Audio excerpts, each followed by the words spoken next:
Quero convidá-la para que você abra a sua Bíblia, primeira carta do apóstolo Pedro, capítulo 1. Hoje nós faremos a leitura do versículo de número 13 ao versículo de número 21, expondo assim a segunda parte do capítulo 1. Primeira carta de Pedro, capítulo 1, versículos de número 13 ao versículo de número 21. A palavra do Senhor diz assim: acompanhe a leitura que farei. Peço para que você, no término da leitura, não feche a sua Bíblia, ou deixe a sua Bíblia aí também, se você estiver usando no tablet ou no celular. Por favor, continue com ela diante dos seus olhos, para que você possa, assim, acompanhar aquilo que, por meio da palavra, da Escritura, Deus tem para falar ao seu coração nesta noite. Por isso, cingindo o vosso entendimento, sede sóbrios, esperai inteiramente na graça que vos está sendo trazida na revelação de Jesus Cristo. Como filhos da obediência, não vos amoldeis às paixões que tinhais anteriormente na vossa ignorância.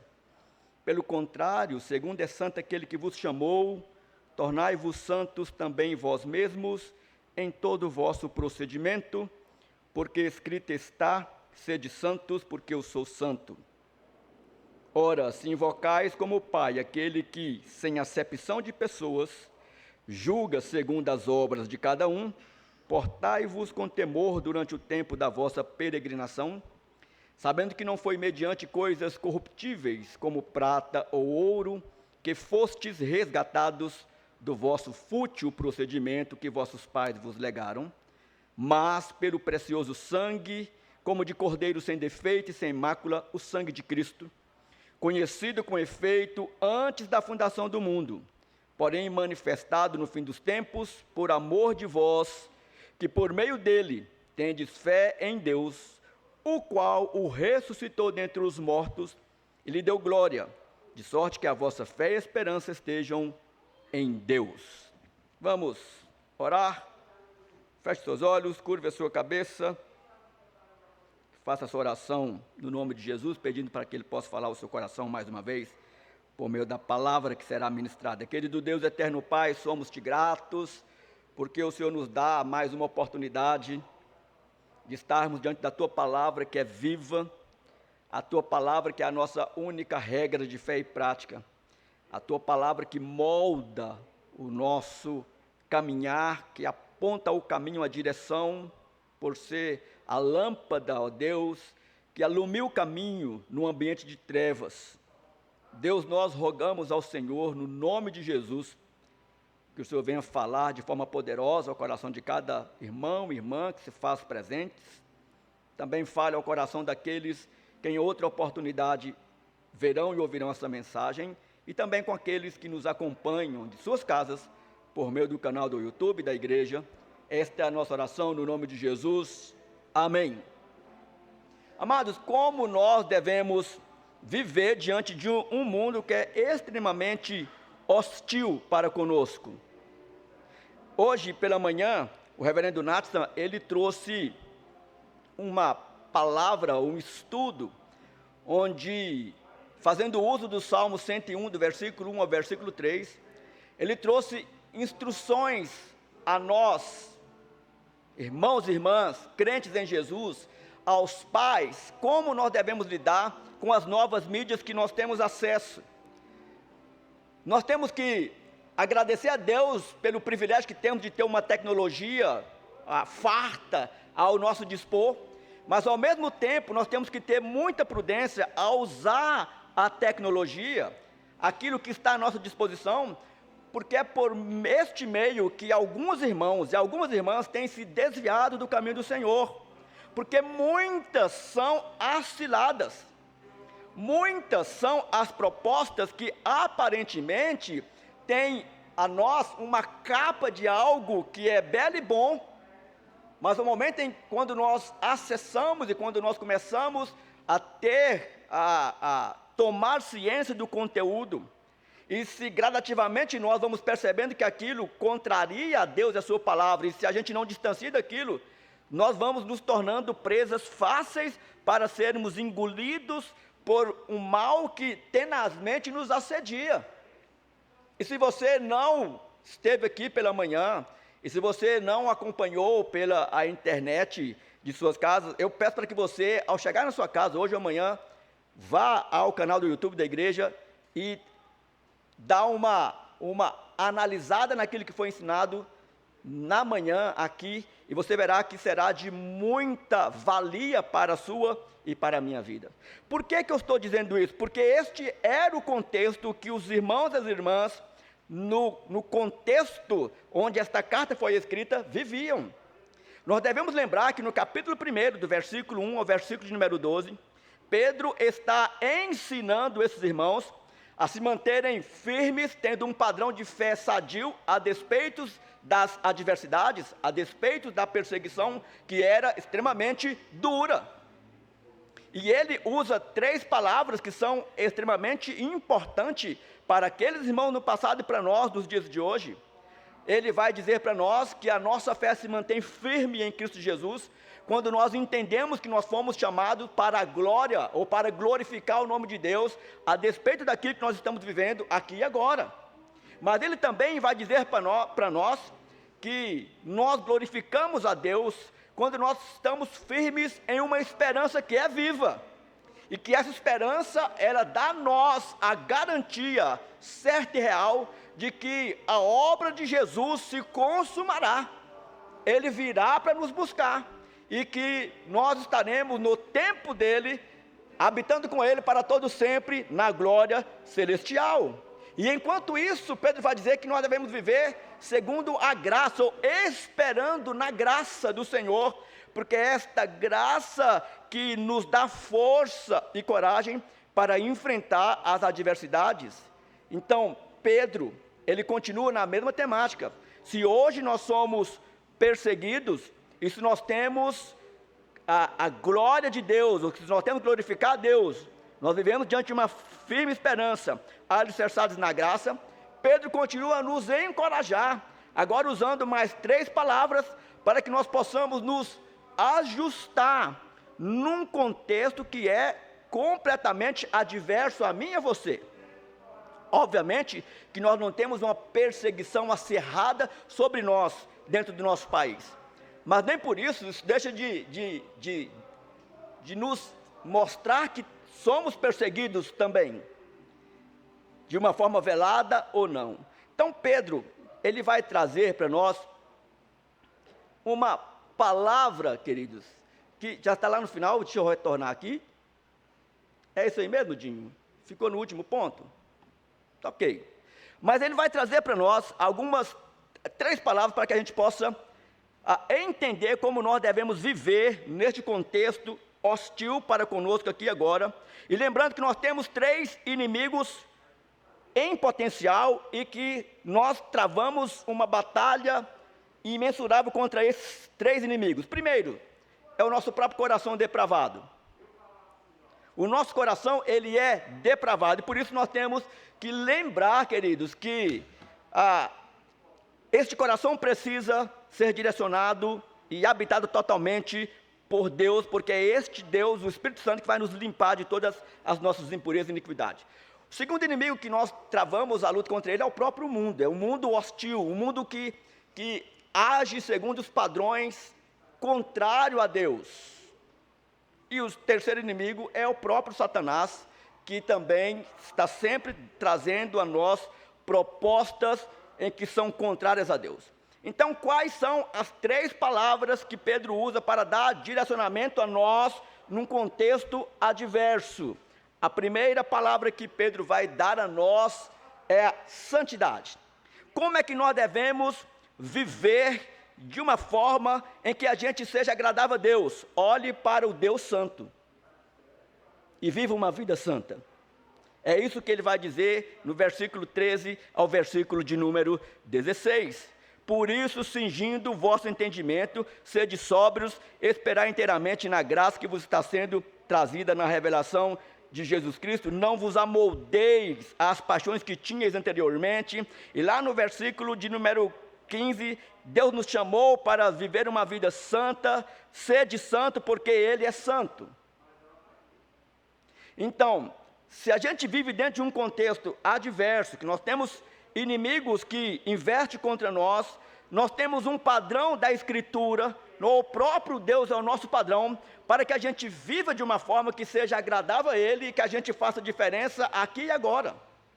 É por isso que Pedro vai dizer para nós que cingir o entendimento significa concatenar as ideias, ter uma mente disciplinada de acordo com a Escritura Sagrada. O que tem que permear a minha mente, o meu coração, é a Escritura. É a Escritura que vai dar a mim uma visão real, ou uma cosmovisão, uma visão sobre todas as coisas, onde tudo que chegar aos meus olhos e ao meu coração eu vou analisar, eu vou pesar, medir, segundo o crivo da Escritura. E essa ideia de cingir o entendimento é a ideia de um homem que, nas suas vestimentas, eles colocavam um manto sobre as vestimentas, e quando ele ia correr, esse manto atrapalhava o desenvolvimento da sua corrida. Ele tinha que subir o manto e amarrar as pontas do manto, para que ele pudesse se ver livre de algo que o impedia a desenvolver a sua caminhada, ou a sua corrida, ou que iria atrasar o seu progresso. Essa é a ideia daquilo que Pedro está trazendo para nós. Pedro não chama nós só a ter uma mente disciplinada, mas Pedro nos chama a sermos sóbrios. Sede sóbrio. Sóbrio significa alguém que se mantém calmo, estável, controlado. É aquele que pondera as coisas. É aquele que, diante das realidades, das adversidades, das propostas do mundo, do coração depravado e do próprio Satanás, você para e analisa se aquilo tem ou não a ver com Deus e com a sua palavra. É a ideia de fazer com que esta mente, ela não só seja uma mente equilibrada, mas calma, ao ponto dela em ter tempo, sabedoria para discernir aquilo que vem do Senhor. Então, esta é a palavra que Pedro está tratando com aqueles naquele contexto e conosco nos dias atuais. Ele também vai dizer que nós devemos, no versículo 13, ter Jesus como nosso alvo. É isso que ele está dizendo a nós, para que a gente espere inteiramente na graça que vos está sendo revelada ou trazida na revelação de Jesus Cristo. Ou seja, nós temos alguém onde nós temos a convicção de que ele já, na sua obra realizada, ainda no contexto adverso a nós, mas que esta obra, aquilo que nós enfrentamos hoje, um dia terá filhos, terá fim. E aí Pedro nos chama, conforme o versículo 14, a viver como filhos da obediência. E ele diz, não mais viveis como vocês viviam outrora, antes de Cristo fazer parte da sua e da minha história, do modo fútil como vocês viviam antigamente. Eu não sei você, mas eu sei muito bem da minha vida, antes de Jesus entrar na realidade da minha existência. Eu sei qual era o meu procedimento, a forma como eu vivia, alienada, rebelde para com Deus. Então agora eu tenho que olhar para o meu passado e eu devo me ajustar às propostas deste Deus Santo que requer de mim santidade. Por isso ele vai dizer a nós para não imitarmos ao mundo, ou a moldar as paixões e aos prazeres do mundo, que é a mesma ideia que está em Romanos, capítulo 12, versículo de número 2, a gente não conformar com o presente tempo, com o presente ambiente em que nós vivemos. E Pedro vai dizer que a causa que faz com que irmãos e irmãs se destoam ou se desviam do caminho de Deus é a ignorância.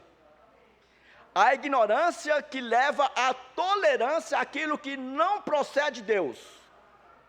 É aquilo que o reverendo Nath disse muito bem hoje na parte da manhã. Não porei diante dos meus olhos nada impuro. E a palavra impura no hebraico é beliar. Ou seja, coisas malignas, ou que tem a ver com a malignidade. Então, esta ignorância afasta irmãos e irmãs da própria palavra. Por isso que Pedro, ele vai sempre, na sua primeira e segunda carta, nos usar o verbo chamar. Ele sempre vai nos chamar, ou nos fazer com que a gente preste atenção naquilo que ele está dizendo. Porque ele vai dizer que nós fomos chamados para ser santos, versículo de número 15. Ele vai chamar que nós fomos chamados das trevas para a sua maravilhosa luz, capítulo 2, versículo 9. Ele vai dizer que nós somos chamados para sofrer e seguir o exemplo da mansidão de Cristo, primeira carta, capítulo 2, versículo de número 21. Ele vai também dizer que em meio à perseguição nós somos chamados para recebermos bênção como herança, capítulo 3, versículo de número 9. Ele vai falar no capítulo 5, versículo 10, que o melhor de tudo é que nós somos chamados à eterna glória de Deus. Então, ter uma vida santa significa, basicamente, viver de forma separada para o uso e prazer exclusivo de Deus. Por isso que nós devemos ser santos, porque o nosso Deus, Ele é santo. Então, eu trago uma primeira aplicação diante deste ponto para a sua e para a minha vida.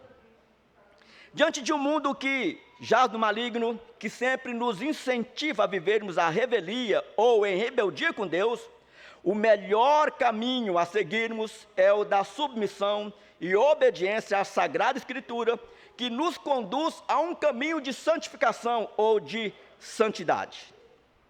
É a Escritura que ela não só aponta o caminho, ela é o caminho. Aliás, Jesus, ele é a encarnação desta palavra. Ele diz: eu sou o caminho, andai por mim, e vocês se darão bem. Salmos 119, versículo 5, diz: lâmpada para os meus pés é a tua palavra e luz para os meus caminhos.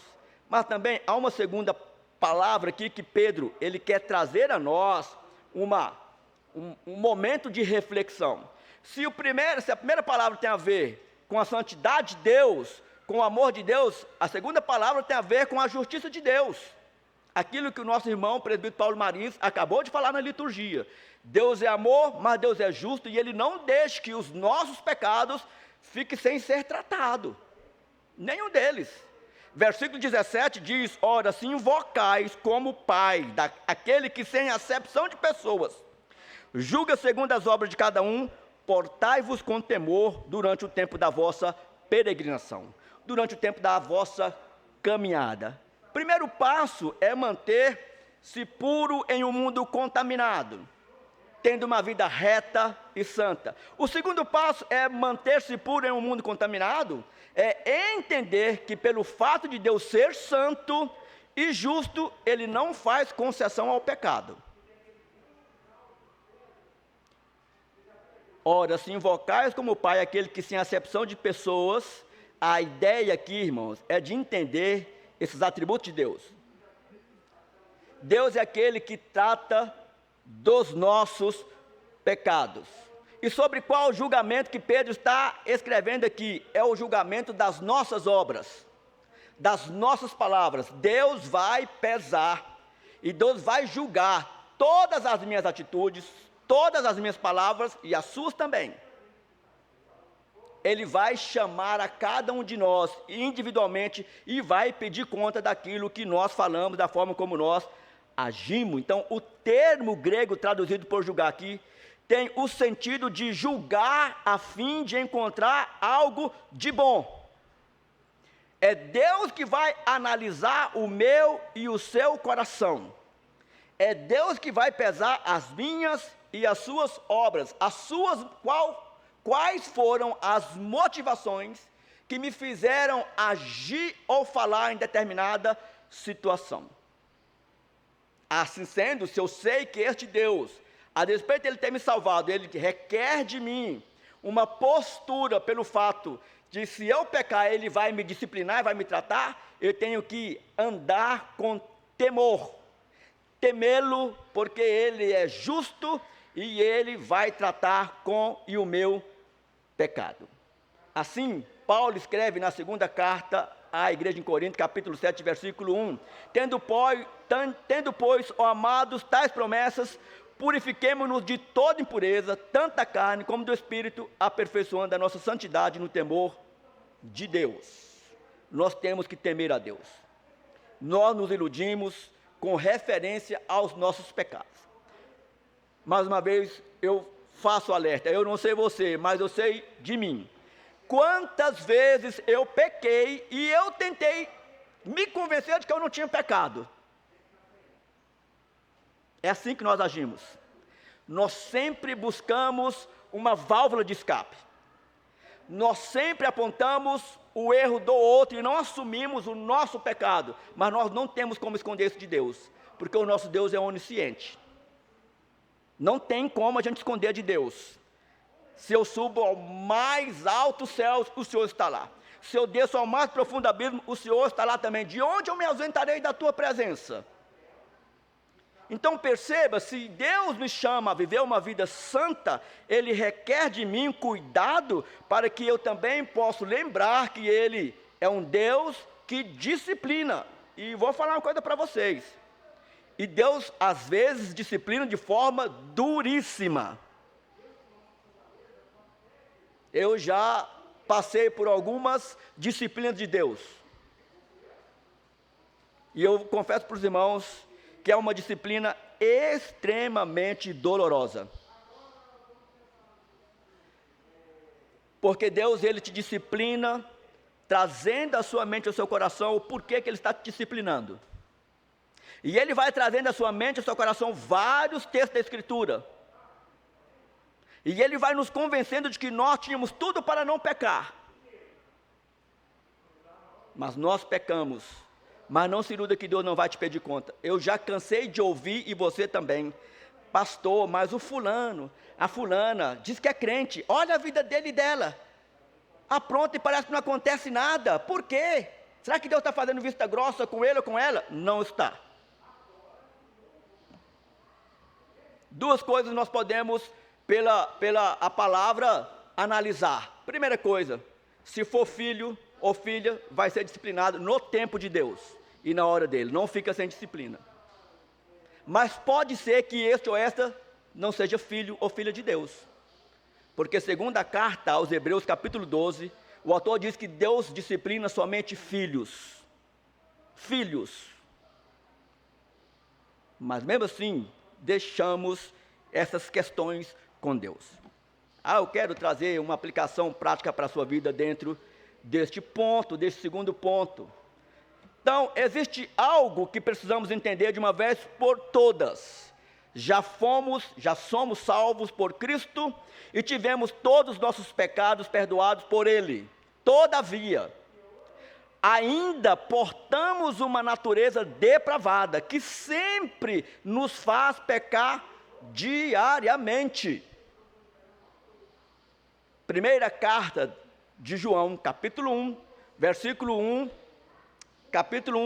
8 ao 10 diz assim: se dissermos que não temos pecado nenhum, a nós mesmos nos enganamos, e a verdade não está em nós. Se confessarmos nossos pecados, Ele é fiel e justo para nos perdoar os pecados e nos purificar de toda injustiça. Se dissermos que não temos cometido pecado, fazemos-lo mentiroso e a sua palavra não está em nós. É isso que a palavra diz, nada mais e nada menos. Então nós podemos ir para o terceiro passo. Terceiro passo, aquilo que Pedro traz como motivação aos seus ouvintes no passado e a nós no presente, é a motivação suprema para uma vida de santidade e temor. Aqueles que temem, aquele que vive em santidade, eles vão sempre resplandecer aquilo que é próprio de Deus, o amor de Deus. Deus é amor. E aqueles que temem a Deus, e aqueles que têm uma vida reta, eles trazem para fora, eles apontam para este amor de Deus, que Deus nos chama a vivermos dentro desta esfera gloriosa. Versículo 18 ao versículo de número 21. E neste parágrafo, Pedro lembra os seus leitores da sua experiência da salvação, algo que todos nós precisamos recordar com frequência, diariamente. Primeiramente, Pedro vai lembrar o que eles eram. Versículo de número 18. Sabendo que não foi coisas corruptíveis como prata ou ouro, que foste resgatado o vosso fútil procedimento, que vossos pais vos legaram. Ou seja, o preço que Cristo pagou por mim e por você, queridos, foi pelo amor dele. Ele amou aqueles a quem era rebeldes para com ele. Amou aqueles que escarneciam dele. Amou aqueles que blasfemavam dele. Esse é o preço. Pedro vai dizer, olhe para trás e olhe que o amor de Deus os alcançou ao ponto de transformá-lo. É aquilo que João diz no seu evangelho, em João capítulo 3, versículo de número 16, Deus amou o mundo de tal maneira que deu o seu único Filho unigênito para que todo aquele que nele crê tenha a vida eterna. Entende isso? Então, nós devemos olhar para o passado e lembrar qual era a nossa condição lá. Paulo vai dizer que outrora nós servíamos ao príncipe das trevas. Nós vivíamos segundo a escravidão e a servidão deste mundo hostil. E ainda ele vai dizer na carta à igreja em Roma, capítulo 6, do versículo 21 ao 23, justamente isso. Que o salário do pecado é a morte, mas pelo amor de Deus fomos constrangidos e transformados por eles. Mas também Pedro vai lembrar aquilo que Cristo fez para mudar a nossa condição. Cristo doou-se a si mesmo. Ele se entregou, diz como ele derramou o seu sangue, o sangue de um cordeiro sem mácula. E a ideia deste cordeiro sem mácula nos leva a uma teologia do Velho Testamento, daquele que se tornou substituto de. Era assim que quando o cordeiro era imolado na Páscoa, já apontava para Jesus. Aquele cordeiro, o seu sangue vertido, o sangue que nos purificou de todos os nossos pecados. E a grande bênção que Pedro está dizendo para nós aqui, não é só que Cristo morreu, ele ressuscitou. Este é o grande marco da nossa fé, conhecido com efeito antes da fundação do mundo, porém manifesto no fim dos tempos, por amor de vós, que por meio dele, de Cristo, tendes fé em Deus, o qual ressuscitou dentre os mortos e lhe deu glória. Perceba que o amor de Deus é aquele amor que, de fato, não faz acepção de pessoas e que não considerou aquilo que éramos e aquilo que nós havíamos feito, porque esta escolha, esta eleição que Ele trouxe a nós, ela aconteceu numa eternidade passada, antes de qualquer coisa ter sido criada. Antes de qualquer coisa ter sido criada, Ele já te amava. E já te amava para a salvação. É isso que faz diferença na minha e na sua vida e que precisa fazer. E toda a obra vicária de Jesus na cruz do Calvário foi por amor a você e amor a mim. Às vezes eu fico extremamente envergonhado diante de Deus, diante de Cristo, porque as minhas atitudes não condizem com o sacrifício dele. Aquilo que ele realizou por mim, às vezes eu respondo de uma forma contrária a esse amor que nós não temos condição, não só de abarcá-lo e discerni-lo, mas de explicar esse amor.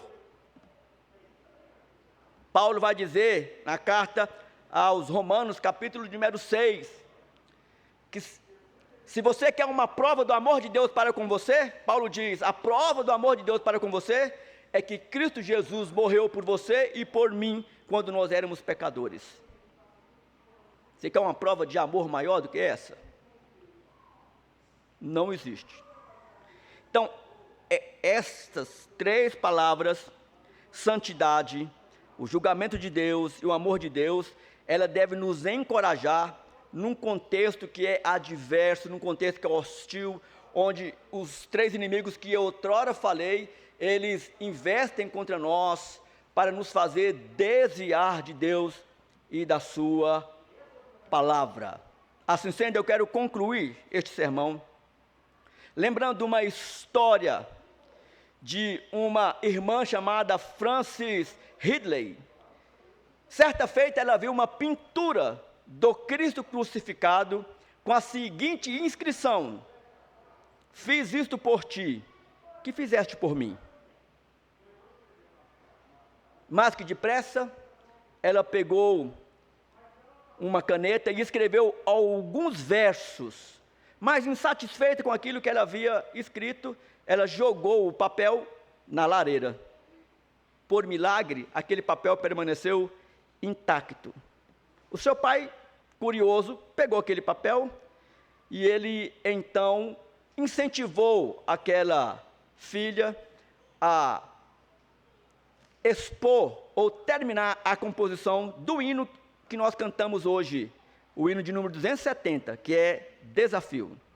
E a primeira estrofe diz assim, do hino, que essa irmã compôs: morri na cruz por ti, foi para te livrar. Meu sangue ali verti e posso te salvar. Morri na cruz por ti, que fazes tu por mim? Eu fico pensando, irmãos, que esta pergunta, ela reverbera, ou tem que reverberar no meu, seu coração, todo segundo da nossa vida. Eu me entreguei por ti, o que você tem feito por mim? É isso que Jesus está perguntando para você neste momento. Temos 363 dias à frente para enfrentá-los. E não se iluda, você será provado, tentado de todas as maneiras, como eu também.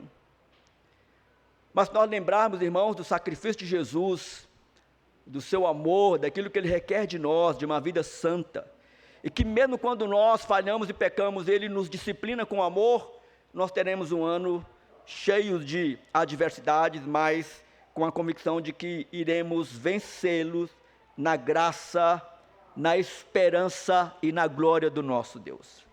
Trago uma última aplicação prática para a sua vida e para a minha vida. Quando nós deparamos com esse Deus que nos ama incondicionalmente, cabe a nós vivermos de uma forma santa, temente e amando acima de tudo e de todos. Assim sendo, iremos glorificá-lo, honrá-lo para todo sempre.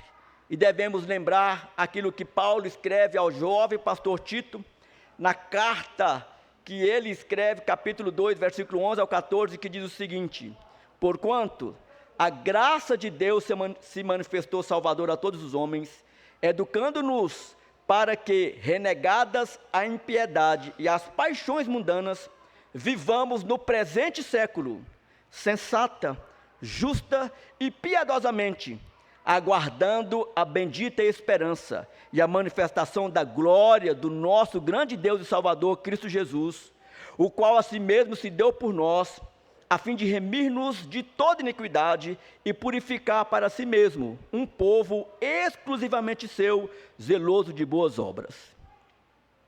Quando eu estava fazendo esse sermão e que eu encontrei esses versículos, eu me deparei com as 3 palavras de encorajamento que Pedro coloca na sua carta: graça, esperança e glória.